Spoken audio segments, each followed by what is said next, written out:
नमस्कार. मी प्राध्यापक N D Kamble, विश्वास junior college Chikhale, तालुका शिराळा, जिल्हा सांगली. पाठ सुरू करण्याआधी विनंती, माझे चॅनेल आवडल्यास लाईक्स करा, सबस्क्राईब करायला विसरू नका. आज आपण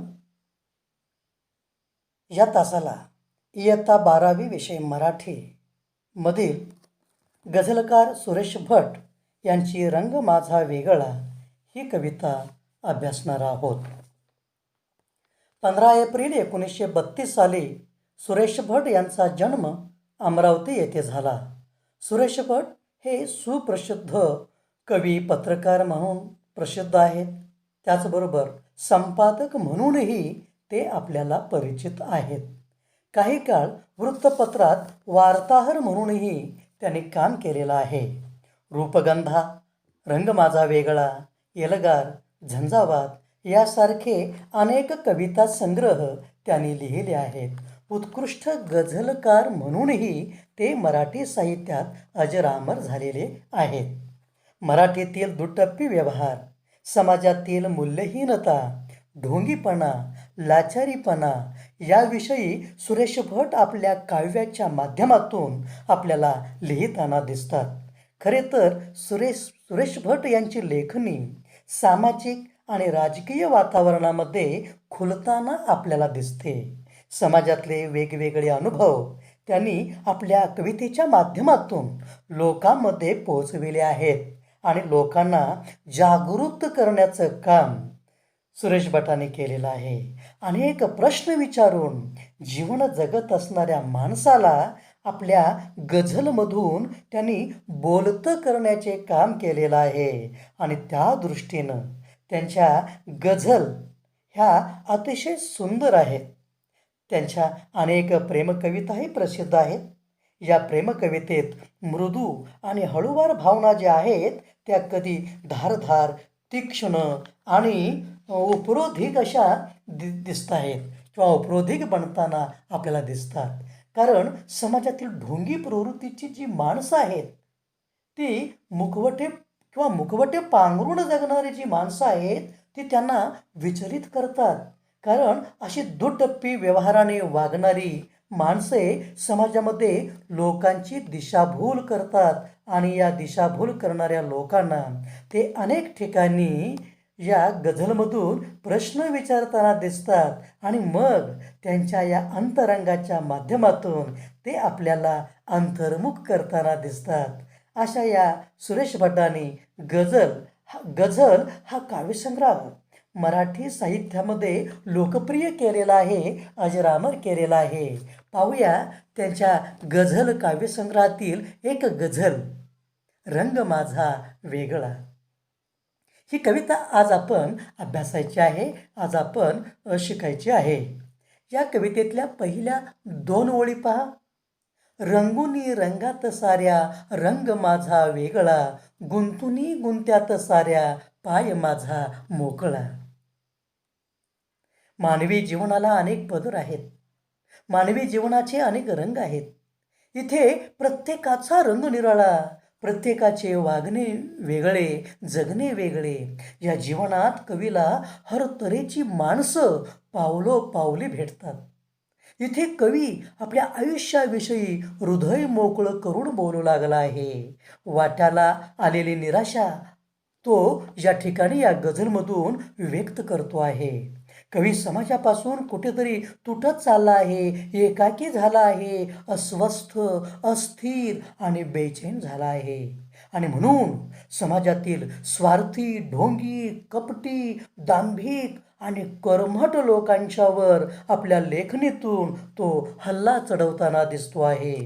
कवी म्हणतो की आयुष्यामध्ये जगत असताना असे अनेक चित्रविचित्र अनुभव माझ्या वाटेला आलेले आहेत. असे अनेक चित्रविचित्र अनुभव मी घेतलेले आहेत. समाजातील अशा ढोंगी, अशा विविध प्रकारच्या लोकांमध्ये मिळून मिसळून त्यांच्याबरोबर मी वाहत गेलो नाही. सगळ्यांच्यामध्ये मिसळूनही मी मात्र माझा वेगळाच अनुभव जगत आणि जपत आलो आहे. समाजातल्या ह्या सगळ्यांपेक्षा ह्या ज्या लोकांपेक्षा माझा रंग निराळा आहे, माझा रंग वेगळा आहे. कारण मी माझं व्यक्तिमत्व ढळू दिलेलं नाही. माझं स्वत्व, माझं स्वतंत्र अस्तित्व मी नेहमी जपलेलं आहे. माझं स्वतंत्र अस्तित्व मी समाजामध्ये निर्माण केलेलं आहे. या सगळ्या रंगांपेक्षा माझा रंग जो आहे तो मी कवितेच्या रूपानं, गझलेच्या रूपानं जिवंत ठेवलेला आहे. आणि म्हणून म्हणून कवी या ठिकाणी म्हणतात की रंगुनी रंगात साऱ्या रंग माझा वेगळा, गुंतुनी गुंत्यात साऱ्या पाय माझा मोकळा. ही जी दुसरी ओळ आहे, या गझलमधली दुसरी ओळ आहे, गुंतुनी गुंत्यात साऱ्या पाय माझा मोकळा. या ओळीमधून म्हणजे इथे कवी म्हणतात की मी कुठल्याही आमिषाच्या आहारी कधी गेलो नाही, मोहाला मी कधी बळी पडलो नाही. मी स्वच्छंदी आयुष्य जगत आलो आहे. माझ्या मायावी दुनियेत म्हणजे ही जी काही मायावी दुनिया आहे, हा जो मायावी समाज आहे, या मायावी दुनियेत मी गुरफटलो नाही. या दुनियेच्या बाजारात मी कधी अडकून पडलो नाही. कवीने जीवनामध्ये वेगवेगळी आव्हाने स्वीकारलेली इथे दिसत आहेत. आणि म्हणून कधी राजकीय कार्यकर्ता म्हणून, तर कधी झुंजार पत्रकार म्हणून, तर कधी हळवा कवी म्हणून समाजामध्ये वावरताना कवीने जीवनाचे अनेक रंग अनुभवलेले आहेत. जीवनाचे अनेक रंग इथे कवी जगताना आपल्याला दिसतो आहे. समाजातील सामान्य माणसे जी आहेत ती अनेक भावभावनांमध्ये एकमेकांच्या नात्यामध्ये अडकून पडताना दिसत आहेत. आणि मग ती भावविवश होऊन जीवनाचे आधार शोधताना आपल्याला दिसतात. अशा वेळी कवी म्हणतो की हा आधार शोधत बसण्यापेक्षा मी वेगळा राहिलो. मला माझ्या जीवनाने जगण्याची दिशा दिली आणि त्यामुळेच मी माझ्यामध्ये एवढं सामर्थ्य निर्माण करू शकलो. जीवनाचे अनेक रंग मी ओळखले आणि इतरांपेक्षा वेगळा राहिलो. या स्वार्थी जगात जर आपण बरबटलो तर आपलं स्वतंत्र अस्तित्वच संपून जाईल ही भीती कवीला आहे. आणि म्हणून स्वत्व डागाळून जाईल. म्हणून जीवनामध्ये मी नेहमी दक्ष राहिलो, सावध राहिलो, असे कवी या गझलमधून आपल्याला सांगत आहेत. जीवन जगत असताना कवीच्या वाट्याला अनेक दुःखाचे प्रसंग आले. लहान वयातच शारीरिक व्यंगत्व त्यांच्या वाट्याला आलं, पण ते कोणाच्या आधाराने कधी जगले नाहीत. नशिबाला दोष देत कधी बसले नाहीत. जगताना निराशेचा सूर कधी त्यांनी ओढला नाही. उलट त्यांनी आपले हे सामर्थ्य जे आहे ते सिद्ध करून दाखवलेलं आहे. गायन, वादन आणि लेखनासारख्या अनेक कला त्यांनी जोपासलेल्या आहेत. त्या वाढवल्या. सुरेश भट हे योग्यासारखे छानदिष्ट कलंदर आयुष्य जगले आहेत. समाजातील अनेक रंगामध्ये त्यांनी स्वतःचा असा एक वेगळा रंग निर्माण केला आहे. समाजामध्ये स्वतःची एक वेगळी ओळख त्यांनी निर्माण केलेली आहे. हे ह्या गझलच्या पहिल्या 2 ओळीमधून स्पष्ट होतं किंवा त्यांनी स्पष्ट केलेलं आहे. कवितेच्या पुढच्या 2 ओळी पहा. कोण जाणे कोठुनी ह्या सावल्या आल्या पुढे, मी असा की लागती ह्या सावल्यांच्याही झळा. जीवनामध्ये सगळ्यांनाच उन्हाच्या झळा लागतात. प्रत्येकजण या दाहकतेतून पोळून निघतो. आणि म्हणून माणसं नेहमी आपल्याला पळवाट काढताना दिसतात, उन्हापासून दूर पळताना दिसतात, सावलीचा थंडावा शोधण्याचा प्रयत्न करतात. जीवनात सावली नसतानाही शीतलतेचा माणसं आस्वाद घेतात, आनंद घेतात. उसना आव आणून, उसने बळ आणून समाजामध्ये जगतानाही माणसं दिसतात. इतरांना सावलीचा सुखद अनुभव येतो, पण कवीला सावलीच्याही झळा लागलेल्या इथं दिसून येत आहेत. कवीच्या आयुष्यामध्ये दुःख तर येतच होते. दुःखाने कधीही कवीची पाठ सोडली नाही. पण दुःखानंतर जे काही सुख येत होतं ते सुखसुद्धा कवीला दुःखासारखंच वाटत होतं. दुःखाचा अनुभव देऊन ते जात होतं. आनंदाचे क्षण कवीच्या वाट्याला कधी आलेच नाहीत. अशा प्रकारे जीवनातला हा जो विदारक अनुभव आहे, जीवनातला विदारक अनुभव कवी या ठिकाणी मांडताना दिसतो आहे. कवितेच्या पुढच्या 2 ओळी पहा.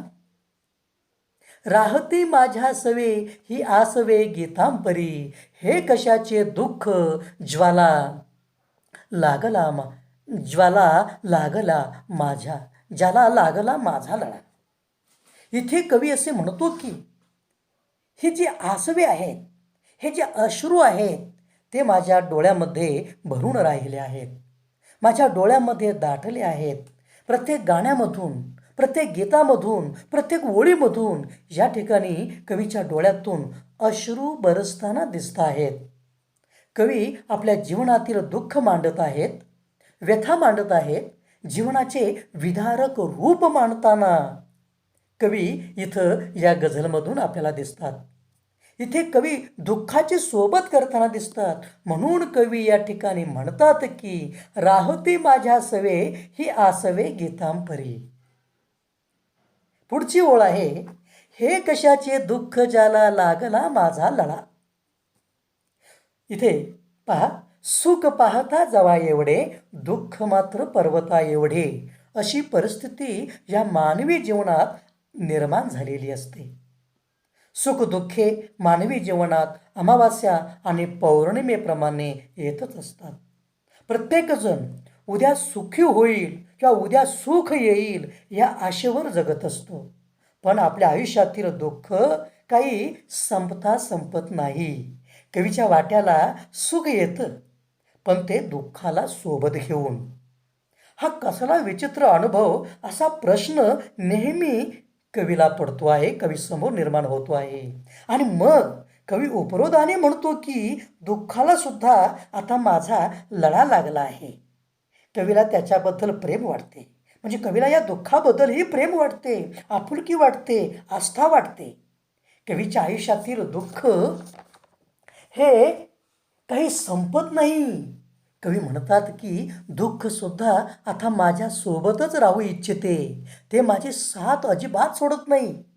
माझ्या आयुष्यातून काही केल्या दुःख कमी होत नाही. असा हा अनुभव कवीला या ठिकाणी या गझलमधून येतो. यानंतर पुढची ओळ आहे, कोणत्या काळी कळेना मी जगाया लागलो. आता ही जी ओळ आहे, ह्या ओळीमधून कवी असे म्हणतो आहे, सांगतो आहे, समाजाला सांगतो आहे की माझं मलाच कळत नाही की मी केव्हापासून जगायला लागलो आहे. दुःखाशी झगडता झगडता माझं जगणं मला या दुनियेनं शिकवलं. तो काळ कोणता होता की असं दुःख मी पचवलं. मी दुःखाशी 4 हात केले असे कवी सांगतो. मी दुःखाशी 4 हात केले, पण आता मात्र मी या जीवनाशी तडजोड केली आहे. या जीवनाला मी समजावून सांगितलं आहे की जरी तू दुःख घेऊन आलास तरी आता माझ्यातलं सामर्थ्य काही कमी होणार नाही. आणि म्हणून पुढे कवी असे म्हणतात की अन कुठे आयुष्य गेले कापुनी माझा गळा. कवी म्हणतात, या ओळीमधून कवी म्हणतात की या आयुष्यामध्ये अनेक लोक मला पावलोपावली भेटले, जीवनाच्या वळणावळणावर भेटले, पण प्रत्येकाने माझ्यासमोर विश्वासघात केला आहे. असा कवी आरोप करतो आहे लोकांच्यावर. या विश्वासघातकी लोकांच्यावर हा आरोप कवी करतो आहे. आणि कवी पुढे म्हणतो की माझा विश्वासघात करताना माझं आयुष्य जे आहे ते त्यांनी बर्बाद करून टाकलेलं आहे. माझ्यासमोर अनेक खोटारडे चेहरे वावरत होते. त्यांनी मला दुःखाचेच अनुभव दिले. अनेक व्यथा मला माझ्या वाट्याला त्याने आणून दिल्या. अनेक यातना त्यांनी मला दिल्या. आणि म्हणून या ठिकाणी कवी अतिशय दुःखी होऊन आपल्याला सांगतो की या ठिकाणी हे जे आयुष्य आहे ते माझा गळा कापून गेले आहे. माझ्याबरोबर या आयुष्याने विश्वासघात केला आहे. आपल्या आयुष्यातील आपल्या जीवनातील दुःख मांडताना कवी या ठिकाणी फार हळवा होताना दिसतो आहे. आणि तो पुढे म्हणतो की सांगती तात्पर्य माझे सारख्या खोट्या दिशा. म्हणजे कवी या ओळीमधून म्हणतो की माझ्या अवतीभोवतीची परिस्थिती, माझ्या आजूबाजूच्या ह्या ज्या काही दिशा आहेत त्या माझ्याशी जणू काही खोटं बोलत आहेत. कारण सगळीकडून येणारे अनुभव जे आहेत ते वाईटच अनुभव कवीच्या वाट्याला आलेले आहेत. आणि म्हणून कवी म्हणतो की माझ्याबद्दल वाईट बोललं जात आहे. तात्पर्य म्हणजे सार किंवा बोध या अर्थाने. खरं तर कवीमध्ये असणारे सामर्थ्य हे वाखाणण्यासारखं आहे. कारण कवीच्या तोंडून निर्माण झालेल्या कविता, गझला ज्या आहेत त्या एक वेगळेपण दर्शवून जाणाऱ्या आहेत. एक वेगळेपण समाजाला सांगून जाणाऱ्या आहेत. पण कवी असे म्हणतो की या सगळ्या साहित्यातून मी दुःख मांडत गेलो. म्हणजे या सगळ्या साहित्यातून मी माझ्या गझलामधून दुःख मांडत आलो. कारण माझ्या आयुष्यामध्ये दुःखच भरून राहिलं होतं. अशा वेळी तात्पर्य माझं जे सांगितलं जात होतं ते जणू काही खोटंच की काय, खोटं सांगितलं जात होतं की काय, हा प्रश्न कवीसमोर उभा राहतो. या दिशा माझ्याशी खोटं बोलू लागल्या आहेत की काय, हा प्रश्न कवीसमोर निर्माण होतो. याच्या पुढची ओळ आहे, चालणारा पांगळा अन पाहणारा आंधळा. गझलेच्या या ओळीमधून या ठिकाणी कवीने विरोधाभास दर्शविलेला आहे. विरोधाभास, समाजातला विरोधाभास सांगितलेला आहे. काव्याला अभिप्रेत, काव्याला अपेक्षित वेगळेपण दिलेलं आहे. शी ओळ म्हणजे विसंगतीतून निर्माण झालेला हा भावार्थ आहे.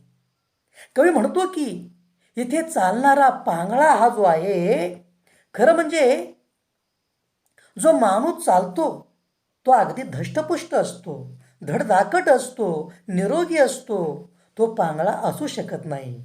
आणि पाहणारा तर आंधळा कसा बरे असू शकेल. ज्याला हे जग उघड्या डोळ्यांनी पाहता येतं तो आंधळा मनुष्य असू शकत नाही. पण या ओळीमधून कवी म्हणतो की जो उघड्या डोळ्यांनी पाहतो आहे तो या ठिकाणी या विसंगत समाजात आंधळा झालेला आहे. आणि चालणारा हा सुद्धा अगदी लुळा पांगळा झालेला आहे, निष्क्रिय झालेला आहे. खरं पाहिलं तर समाजामध्ये वावरणारी कवीच्या अवतीभोवतीची ही जी काही माणसं आहेत ती चांगली धडधाकट आहेत, शक्तिशाली आहेत, बलवान आहेत, सामर्थ्यवान आहेत, सामर्थ्यशाली आहेत. परंतु ही सगळी माणसं मात्र समाजामध्ये वावरताना मुखवटा पांघरून वावरताना दिसत आहेत. म्हणजे जगण्याचा नुसता देखावा करताना कवीला ही माणसं दिसत आहेत. त्यांच्यामध्ये स्वार्थ भरलेला आहे, लोभ भरलेला आहे, हव्यास भरलेला आहे. अशा माणसांना सगळ्या गोष्टी कळतात. म्हणजे समाजातलं काही गोड वागणं जे आहे, जगणं आहे, हे सगळं काही कळतं. सगळ्यांचं त्यांना मूल्यमापन करता येतं. पण कळूनही न कळल्यासारखे ही माणसं वागताना दिसतात. ही माणसं समाजासाठी काहीच करू इच्छित नाहीत. त्यांच्याकडे संपत्ती आहे, पैसा आहे, सत्ता आहे, पण इतरांसाठी काहीतरी करण्याची इच्छा मात्र त्यांच्याकडे अजिबात दिसत नाही. इतरांना मदत करण्याची भावना त्यांच्यामध्ये दिसत नाही. अशी काही अपूर्णता असणारी माणसं कवीच्या आयुष्यामध्ये आली. त्यांनी कवीचे अंतरंग न पाहता, कवीला समजून न घेता उलट त्यांनी कवीला बदनामच केले. कवीविषयी खोट्या अफवा पसरल्या.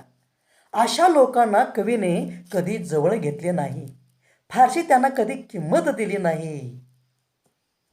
यानंतरचं पुढची ओळ आहे, माणसांच्या मध्यरात्री हिंडणारा सूर्य मी. खरं म्हणजे मध्यरात्री मिट्ट काळोख असतो आणि सर्वत्र अंधार दाटलेला असतो. अशा वेळी सूर्य आपल्याला कसा बरं दिसेल?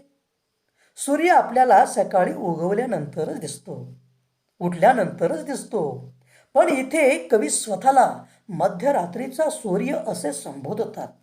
याचं कारण असं आहे की ज्या माणसाच्या आयुष्यामध्ये निराशा आलेली आहे, उदासीनता आलेली आहे, दुःख, व्यथा, दास्यत्व आलेलं आहे, लाचारी, परावलंबित्व, गुलामी आलेली आहे, अशा लोकांना कवी सांगू इच्छितात की तुम्ही तुमच्या जीवनामध्ये असा निराशावादी सूर धरू नका. कारण कवी म्हणतात की जीवनातला अंधार बाजूला करा आणि उजेडात या. स्वतःचं परिवर्तन करा, प्रगतीच्या वाटेने जा आणि आपल्या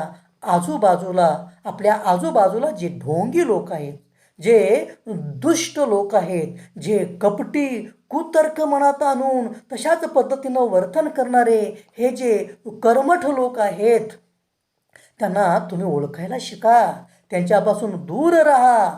असं या समाजातल्या सामान्य माणसाला कवी इथं या ओळीमधून बोध देताना दिसतो आहे. ढोंगी लोक तुम्हाला फसवत आहेत, लुबाडत आहेत, तुमची दिशाभूल करत आहेत. अशा लोकांच्या वाटेला तुम्ही अजिबात जाऊ नका. तुम्ही स्वतःचा असा राजमार्ग शोधा. स्वतःच्या राजमार्गावरून तुम्ही प्रवाहित व्हा आणि त्यासाठी कवी म्हणतो की मी तुम्हाला प्रेरणा देण्यासाठी इथं आलो आहे. मी तुम्हाला प्रेरणा देण्याचं काम करतो आहे, उमेद देण्याचं काम करतो आहे. तुमच्या मनामध्ये, अंतरंगामध्ये स्फुल्लिंग चेतविण्याचं, पेटविण्याचं मी काम करतो आहे आणि म्हणून मी तुमचा सूर्य बनू पाहतो आहे. मी तुमचा सूर्य बनू पाहतो आहे, असे कवी या ओळीमधून आपल्याला सांगत आहेत. याच्या पुढची ओळ आहे, माझी यासाठी न माझा पेटण्याचा सोहळा. सोहळा हा शब्द या कवितेच्या शेवटच्या ओळीमध्ये कवीनं उच्चारलेला आहे. सोहळा म्हणजे उत्सव. कवी येथे जणू दीपोत्सव साजरा करीत आहे. या अंधारामध्ये म्हणजेच या अंधकाराच्या गर्तेत सापडलेल्या निराशमय लोकांना कवी उजेडाचा दीप देतो आहे. कवी त्यांचा दीप होऊन त्यांच्या पुढे पुढे होतो आहे. त्यांना उजेडाची, विकासाची वाट तो दाखवतो आहे आणि त्यासाठी कवी स्वतः पेटण्याचा सोहळा साजरा करतो आहे. कवी या कवितेच्या शेवटी म्हणतो की माझ्या या सगळ्या कविता ज्या आहेत, या ज्या माझ्या सगळ्या गझला आहेत, त्या तुम्हाला जागे करण्याचे काम करीत आहेत. या कवितामधून मी माझे वेगळेपण मांडत आहे. तुमच्यासाठी मी प्रेरक म्हणून या ठिकाणी उभा आहे. माझे काम हा तुमच्यासाठी सोहळा आहे. त्यासाठी मी पेटून उठलोय. हा सोहळा माझा नाही, तर तो तुमचा आहे. तुमच्यासाठीचा हा सोहळा आहे आणि तो मी साजरा करण्यासाठी तुमच्या पुढे उभा आहे. तुम्हाला प्रगतीपथावर नेण्यासाठी, म्हणजे तुम्हाला मी प्रगतीपथावर नेण्यासाठी तुम्हाला जागे करण्याचे काम मी करतो आहे आणि त्यासाठी मी माझा रंग वेगळा ठेवला आहे, असे कवी येथे सांगतात. पुढची ओळ बघा, उष्काल होता होता काळ रात्र झाली. म्हणजे त्यांच्या एका गझलमधली ही कविता, ही ओळ आहे. उष्काल होता होता काळ रात्र झाली. आता या त्यांच्या गीताने संयुक्त महाराष्ट्राच्या चळवळीत अवघा महाराष्ट्र त्यावेळी पेटून उठला होता. या गीताचे प्रत्येकाला स्मरण झाले पाहिजे. या गीताचे समाजातल्या प्रत्येक माणसाला स्मरण झाले पाहिजे. या कवितेतून कवी लोकांना प्रकाशमान व्हायला सांगत आहेत. कवीने आपल्याला उपदेश केलेला आहे की तुम्ही स्वतःला ओळखायला शिका. तुम्ही जागे व्हा. तुमच्यातला सूर्य जो आहे, तुमच्यातलं हे जे काही सत्व आहे ते जागं करा. अंधकारातून, लाचारीतून बाहेर पडा. ढोंगी माणसांचे मुखवटे हे ढोंगी माणसांचे मुखवटे तुम्ही ओळखायला शिका. मी ज्याप्रमाणे माझा समाजामध्ये माझा असा स्वतंत्र रंग निर्माण केला आहे, तसा तुम्ही असा स्वतंत्र रंग निर्माण करा. तुम्ही तुमचं स्वत्व जपा. तुमच्यातल्या स्वचा विकास करा. तुमच्यामध्ये स्वाभिमानाची चीड चाड राहू द्या. असा हा उपदेश कवीने या कवितेमधून, रंग माझा वेगळा या कवितेमधून आपल्याला केलेला आहे. आपल्याला हा उपदेश दिलेला आहे. आपल्या जीवनामध्ये असे अनेक चढ उतार येतात. जीवनाला अनेक पदर आहेत, अनेक छटा आहेत, अनेक रंग आहेत. मागून दुःख येतच राहणार. दुःखामध्ये तुम्ही मात्र खंबीर राहिलं पाहिजे. सुखसुद्धा संयमानं तुम्हाला उपभोगता आलं पाहिजे. दुःखातही होत राहे माझे सुखाचे चांदणे, या न्यायानं प्रत्येकाला जगता आलं पाहिजे. कारण जगण्यातही सुख असतं, ज्वालातून फुलण्याचं. हे अंतिम सत्य या समाजातल्या प्रत्येक माणसाला कळलं पाहिजे, अशी कवीची इच्छा आहे. आणि म्हणून आपण स्वतः आनंदानं जगूया आणि इतरांनाही आनंदाने जगण्यास भाग पाडूया, असे कवी या कवितेतून सांगत आहेत. त्यांच्या या सर्वसामान्य लोकांच्या मध्ये आनंद फुलवूया, हा उपदेश या गझलाच्या रूपाने, या गझलेच्या रूपाने, हा संदेश आपण सगळीकडे पोचवूया, असं या कवितेतून कवीचं सांगणं आहे. आणि तो तुम्ही आम्ही सर्वांनी हा संदेश जो आहे, म्हणजे सुरेश भटांचा हा जो संदेश, मौलिक संदेश आहे, म्हणजे स्वतः आनंदानं जगायचं आणि इतरांनाही चांगल्या पद्धतीनं आनंदानं जगवण्याचा हा जो संदेश आहे, तो आपण सगळीकडे पोचवूया आणि इथं आपण थांबूया.